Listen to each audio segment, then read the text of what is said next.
घर और किचन का काम अगर हम थोड़े टिप्स एंड ट्रिक्स के साथ करते हैं तो समय तो बचती ही है, साथ साथ पैसे भी बचते हैं और हमारा काम भी सही तरीके से होता है। हम बहुत सारी परेशानियों से बच जाते हैं। तो आज मैं फिर से आप सबके लिए कुछ खास टिप्स एंड ट्रिक्स लेकर आई हूँ। उम्मीद करती हूँ आप सबको पसंद आएगी। पसंद आती है तो प्लीज़ वीडियो को लाइक कर दीजिएगा। चैनल पर पहली बार आए हैं तो सब्सक्राइब करके बेल आइकन प्रेस कीजिएगा ताकि आगे भी आपको ऐसे ही अच्छे अच्छे टिप्स एंड ट्रिक्स देखने को मिले। तो चलिए शेयर करती हूँ। पहला टिप्स है चाय पत्ती को लेके। आजकल लगभग चीज़ों में मिलावट होने लगी है और मिलावटी चीज़ खाने से हम बीमार भी पड़ सकते हैं। तो चाय पत्ती में भी फूड कलर स्प्रे किया हुआ रहता है, लेकिन आप पहचानेंगे कैसे? क्योंकि सेम कलर का ही स्प्रे किया हुआ रहता है। तो उसके लिए आप क्या करें, जब भी चाय पत्ती खरीद के लेके आए, चाहे पैकेट वाला हो या फिर खुला में, तो आप 1 गिलास पानी में 1 चम्मच चाय पत्ती को घोल के और 3 से 4 मिनट के लिए छोड़ दीजिए। और उसके बाद आप एक बार अच्छे से फिर से मिक्स करके और फिर आप 1 चम्मच पानी को निकाल के देखिए। अगर वो बहुत ज़्यादा डार्क है यानी रेड कलर है तो आप समझ जाइएगा कि उसमें फूड कलर मिक्स किया हुआ है। आप देख सकते हैं कि इसका कलर बिल्कुल भी चेंज नहीं हुआ है।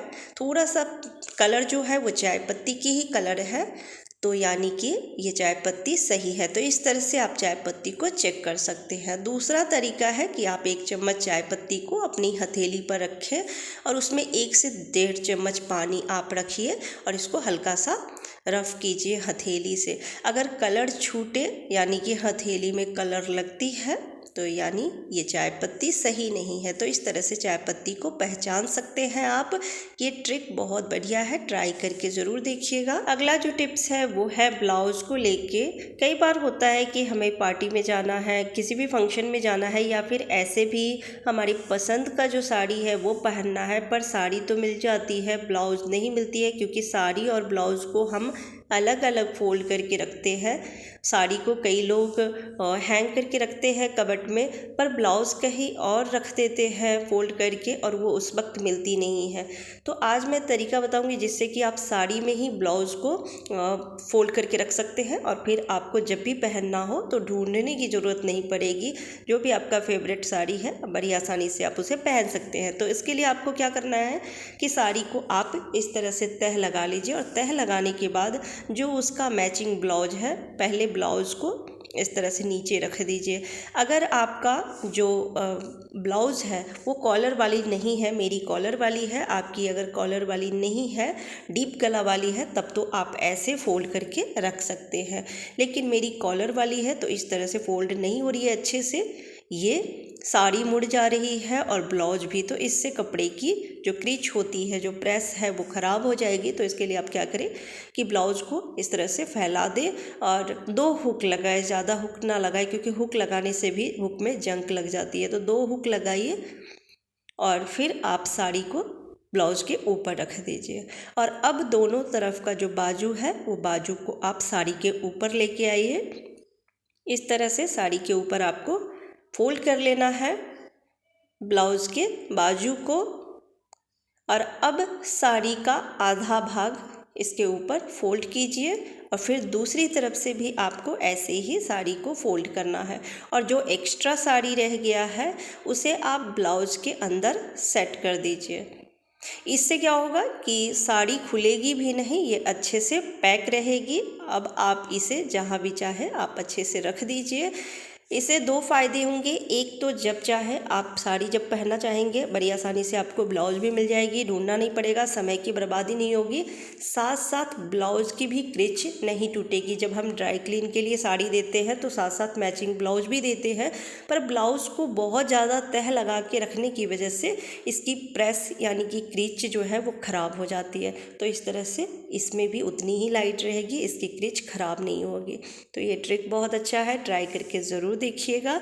चलिए बढ़ते हैं अगले टिप्स की तरफ। सुई में धागा डालना बहुत बड़ा टास्क का काम है, खासकर उनके लिए जिनको सिलाई का शौक़ है या फिर जो डेली सिलाई करते हैं, जिनका काम है सिलाई करना, तो उनके लिए बहुत ज़्यादा मुश्किल होता है। उन्हें हमेशा दूसरों की मदद लेनी होती है, खासकर बच्चों को बुलाते हैं, पर बच्चे तो जब मन होगा वो आएंगे, आपकी हेल्प करेंगे, नहीं मन होगा तो नहीं आएंगे, उस वक्त परेशान हो जाते हैं।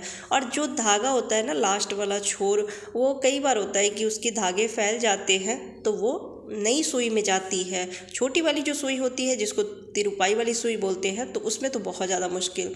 तो उसके लिए आप क्या करें कि घर में थोड़ा सा आटा तो पड़ा ही रहता है, जब हम रोटी बनाते हैं थोड़े बहुत बच जाते हैं तो उसको उठा के रख देते हैं। वो धागा में थोड़ा सा लगा दीजिए, बस हल्का सा आटा लीजिए और लास्ट वाले छोर में हल्का सा आटा को लगाते हुए निकाल लीजिए। आप चाहे तो 1 मिनट के लिए छोड़ दीजिए, नहीं तो वो तुरंत सूख जाती है। ऐसे भी आप सुई में धागा डाल सकते हैं। आटा लगाने की वजह से धागा स्ट्रेट हो जाती है और फिर बड़ी आसानी से सुई में धागा चली जाती है। अगर आटा नहीं हो तो आप चावल ले लीजिए, पका हुआ चावल जो होता है ना, उसके 2 दाने लेके हाथ पर मैश कर लीजिए और उससे धागा के लास्ट वाले छोर को लगा दीजिए। आप देखेंगे कुछ सेकंड में स्ट्रेट हो जाएगी और फिर बड़ी आसानी से आप सुई में धागा डाल सकते हैं। अगला टिप्स है स्टील वाली जूनी को लेके, यानी स्क्रबर को लेके, जिसे हम बर्तन साफ करते हैं, खासकर कढ़ाई। पर इसमें एक प्रॉब्लम होती है कि हम जिस भी बर्तन को साफ करते हैं उसमें अगर खाने पीने की चीज़ लगी हुई है तो ये इसमें फंस जाती है और ये इतना शार्प होता है कि हम हाथ से फैला के जब इसको हम निकालते हैं, अच्छे से धोते भी हैं तो भी उंगली कटने का डर रहता है, कई बार कट भी जाती है। तो आप क्या करें, 15 दिन 20 दिन पे आप एक बार चिमटी पकड़ के इस तरह से गैस पे इसको थोड़ा सा जला दें। ये जलेगी नहीं, जो अंदर फूड रहता है ना वो जल के और गिर जाएगी और ये शार्प हो जाएगा। और ये बिल्कुल ख़राब नहीं होती है, ऐसा मत सोचिएगा कि ये ख़राब हो जाती है, ख़राब नहीं होगी, ये और शार्प हो जाएगी। तो 1-2 मिनट गैस पर जलाने के बाद ठंडा होने के लिए छोड़ दीजिए और फिर इस तरह से झाड़ दीजिए। तो जो भी चाय पत्ती का या सब्जी या चावल जो भी लगा होगा इसके अंदर, वो झड़ के बाहर आ जाएगी। अगला टिप्स भी स्टील वाली जूनी को लेकर ही है। जब ये पुरानी हो जाती है तो हम इसे फेंक देते हैं, हमें लगता है ये किसी काम का नहीं है, पर आप इससे चाकू, छुरी, कैंची की धार को तेज कर सकते हैं। अगर कैंची की धार को तेज करनी है तो आप वो जूना ले लीजिए और उस पर हल्का हल्का चलाइए, चाहे तो कट कर लीजिए, नहीं तो बस ऐसे ही हल्का हल्का चलाइए, इससे इसकी धार तेज हो जाती है।